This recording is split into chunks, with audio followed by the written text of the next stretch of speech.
അമൽ തേനംപറമ്പിൽ തുടരുന്നുണ്ട്. അമൽ, സംഘപരിവാർ അജണ്ട നടപ്പാക്കാനുള്ള ശ്രമം എന്നാണ് വി.ഡി. സതീശൻ ഈ ഇന്റർവ്യൂ വിവാദത്തെക്കുറിച്ച് ഇപ്പോഴും പറയുന്നത്. സർക്കാരിന് വലിയ ഡാമേജ് ഉണ്ടാക്കിയ കാര്യമാണ്, മുഖ്യമന്ത്രിക്ക് വലിയ ഡാമേജ് ഉണ്ടാക്കിയ കാര്യമാണ്. പക്ഷേ ആവർത്തിച്ച് ആവശ്യപ്പെട്ടിട്ടും ഈ കാര്യത്തിൽ നിയമ നടപടി സ്വീകരിക്കുമോ എന്ന ചോദ്യത്തിന് മുഖ്യമന്ത്രി ഉത്തരം പറയുന്നില്ല. അതാണ് ഇതിലെ ഏറ്റവും പ്രധാനപ്പെട്ട കാര്യം. എങ്ങനെ മുഖ്യമന്ത്രി പറയാത്ത കാര്യങ്ങൾ, അതും സമൂഹത്തിൽ അസ്വാരസ്യം ഉണ്ടാക്കുന്ന സ്വഭാവമുള്ള ചില കാര്യങ്ങൾ ഇന്റർവ്യൂവിൽ വന്നു എന്നുള്ളത് ഗൗരവ സ്വഭാവമുള്ള കാര്യമാണ്. മുഖ്യമന്ത്രി ഞാനത് പറഞ്ഞിട്ടില്ല എന്ന് പറയുമ്പോഴും പറയാത്ത കാര്യം എങ്ങനെ വന്നു എന്നതിനെ സംബന്ധിച്ച് ഏതെങ്കിലും തരത്തിലുള്ള നടപടിക്ക് ഒരുക്കമല്ല എന്ന് അസന്നിഗ്ധമായി വ്യക്തമാക്കുകയായിരുന്നില്ലേ ഇന്ന്?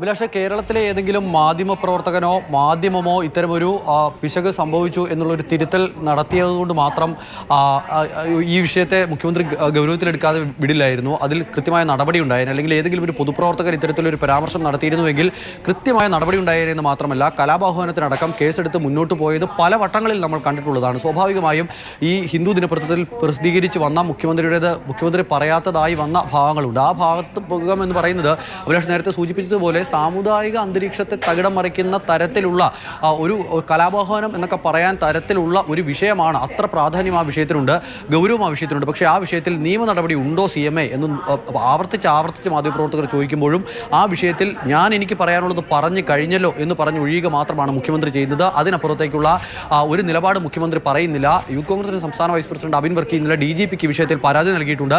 ആ പരാതിയിലടക്കം നടപടി ഉണ്ടാകുമോ എന്ന ചോദ്യത്തിന് മുഖ്യമന്ത്രി ഒന്നും പറയുന്നില്ല. പക്ഷേ രാഷ്ട്രീയ വിഷയം കൂടിയുണ്ട് അമൽ. ഒന്ന്, ഈ TD സുബ്രഹ്മണ്യനാണ് എഴുതി കൊടുത്തത്. സുബ്രഹ്മണ്യൻ TK ദേവകുമാറിന്റെ മകൻ മാത്രമല്ല, അദ്ദേഹം മുഖ്യമന്ത്രി തന്നെ വിശദീകരിക്കുന്നതനുസരിച്ച് ചെറുപ്പം മുതലേ ഞങ്ങളുടെ ഒപ്പമുള്ള ആൾ എന്ന് പറഞ്ഞാൽ ഇടതുപക്ഷ പ്രസ്ഥാനങ്ങളുമായി ചേർന്ന് നിൽക്കുന്ന ആൾ, ഇടതുപക്ഷ രാഷ്ട്രീയമുള്ള ആൾ എന്ന് നമുക്ക് മനസ്സിലാക്കാമല്ലോ. ഇടതുപക്ഷ രാഷ്ട്രീയമുള്ള ഒരാൾ എഴുതിയ കുറിപ്പിൽ എങ്ങനെയാണ് ഇത്രയും സാമൂഹ്യ അസ്വാരസ്യം ഉണ്ടാക്കുന്ന ഒരു പരാമർശം വന്നത് എന്നതിനെക്കുറിച്ച് രാഷ്ട്രീയമായ ഒരു പരിശോധന പോലും നടത്തില്ല എന്ന വാശി എന്താണ്?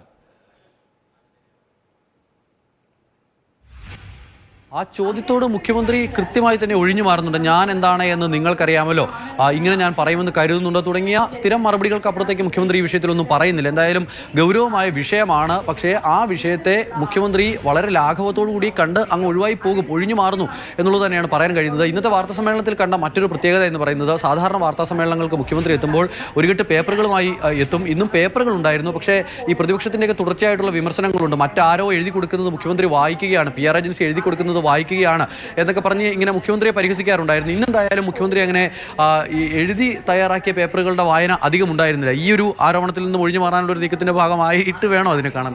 PR ഏജൻസി എഴുതി കൊടുക്കുന്നത് വായിക്കുന്നു എന്ന ആരോപണം മറികടക്കാനായിരിക്കാം ഒരുപക്ഷെ PR ഏജൻസിയുമായി ബന്ധപ്പെട്ട വിവാദം നിൽക്കുന്നത് കൊണ്ട് മുഖ്യമന്ത്രി അല്ലാതെ തന്നെ വന്ന് കാര്യങ്ങൾ വിശദീകരിക്കുന്നു. പക്ഷേ മുഖ്യമന്ത്രി ഒന്നും പറഞ്ഞില്ല എന്നുള്ളതാണ്. കാരണം മുഖ്യമന്ത്രി അവസാനം പറഞ്ഞു വെച്ചത് എവിടെ? തൻ്റെ അഭിമുഖത്തിൻ്റെതായി വന്ന വർഗീയത സൃഷ്ടിക്കാവുന്ന പരാമർശങ്ങൾ അത് താനല്ല, തൻ്റെതല്ല എന്ന് നിങ്ങൾ പറഞ്ഞ് പ്രചരിപ്പിച്ചതാണെന്നാണ് മുഖ്യമന്ത്രി പറയുന്നത്. അതായത് അവിടെയും പഴയ മാധ്യമങ്ങൾക്ക് പറ്റുകയാണ്. ഇനി ഇവിടെ പ്രധാനപ്പെട്ടൊരു ചോദ്യം, ഈ PR ഏജൻസിയുമായി ബന്ധപ്പെട്ട വിഷയം, ഇവിടെ മുഖ്യമന്ത്രി ഒരു വ്യക്തത വരുത്തിയില്ല ഇപ്പോഴും. അതായത് നിയമസഭയിൽ മുഖ്യമന്ത്രി ഇതിനെല്ലാം ഉത്തരം പറയേണ്ടി വരും. വ്യക്തത വരുത്തിയില്ലെന്ന് പറഞ്ഞാൽ ആരാണ് ഈ ഇന്റർവ്യൂ ഓർഗനൈസ് ചെയ്തത്, ആരുടെ താല്പര്യപ്രകാരമായിരുന്നു ഇന്റർവ്യൂ എന്ന കാര്യത്തിൽ വ്യക്തതയില്ല. മുഖ്യമന്ത്രി പറയുന്നത് എന്താണ്? PR ഏജൻസി എന്ന് പറയില്ല, TK ദേവകുമാറിന്റെ മകൻ ഇങ്ങനെ ഹിന്ദുവിന് അഭിമുഖം താല്പര്യമുണ്ട് എന്ന് പറയുന്നു.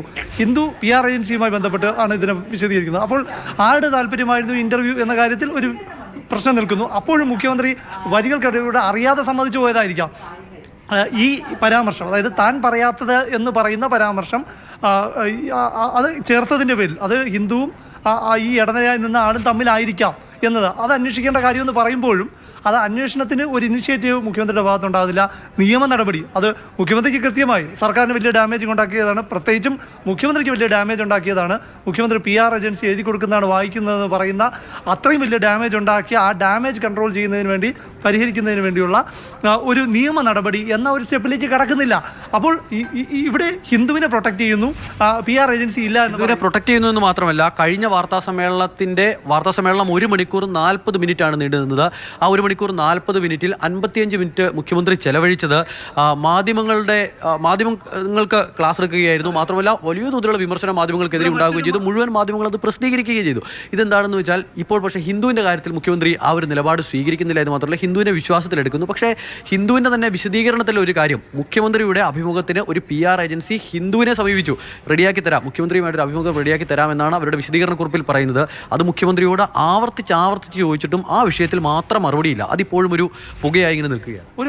ഒന്ന് ഈ കാര്യങ്ങൾ മുഖ്യമന്ത്രി വിശദീകരിക്കുമ്പോൾ തന്നെ മാധ്യമപ്രവർത്തകർ ഈ ഒച്ചപ്പാടിനിടയിൽ കൂടെ ചോദിക്കുന്നുണ്ടായിരുന്നു, മലയാള മാധ്യമങ്ങളെ താല്പര്യമില്ലാത്തത് കൊണ്ടാണോ വിശ്വാസമില്ലാത്തത് കൊണ്ടാണോ?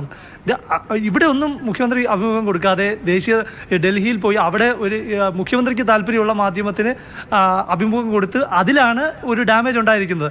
ആ ഡാമേജ് തീർക്കുന്നതിന് വേണ്ടിയുള്ള ഒരു നടപടി മുഖ്യമന്ത്രിയുടെ ഭാഗത്തുനിന്ന് ഉണ്ടാകുന്നില്ല എന്നുള്ളത് മറ്റൊരു വസ്തുത. ഇതിലേറ്റവും പ്രധാനപ്പെട്ട ഒരു കാര്യം, ഈ അഭിമുഖം നടത്തുന്ന ഹിന്ദുവിൻ്റെ ലേക്ക് ഇരിക്കുന്ന മുറിയിൽ, മുഖ്യമന്ത്രിയോട് ഉൾപ്പെടുന്ന മുറിയിൽ, അവിടെ ഒരു PR ഏജൻസിയുടെ ഒരു പ്രതിനിധി ഉണ്ടാവുകയാണ്. എങ്ങനെ സാധിക്കുന്നു? മുഖ്യമന്ത്രി പറയുന്നു അത് അവരുടെ ആളാണ് എന്ന് താൻ കരുതിയെന്നൊക്കെയാണ്. അത് ഒട്ടും നമുക്ക് ദഹിക്കുന്ന കാര്യമല്ല. കാരണം നമ്മളൊരു അഭിമുഖത്തിന് അല്ലെങ്കിൽ മുഖ്യമന്ത്രിയുടെ ഒരു വാർത്താ സമ്മേളനത്തെ ഒരു പരിപാടിക്ക് പോകുമ്പോൾ ഏതെല്ലാം തരത്തിലുള്ള പരിശോധനകൾക്ക് ശേഷമായിരിക്കും മുഖ്യമന്ത്രിയുടെ എന്ന ആൾ മുഖ്യമന്ത്രിയുടെ ആ അഭിമുഖ സ്ഥലത്തേക്ക് കയറി വന്നു, കേരള ഹൗസിൽ കയറി വന്നു എന്നതടക്കം മുഖ്യമന്ത്രി പറയുന്ന കാര്യങ്ങളിൽ എത്രമാത്രം കൺവിൻസിംഗ് ആണെന്ന പ്രശ്നം കൂടിയുണ്ട്. ആ ചോദ്യങ്ങൾ അവിടെ ബാക്കി നിൽക്കുക തന്നെ ചെയ്യും.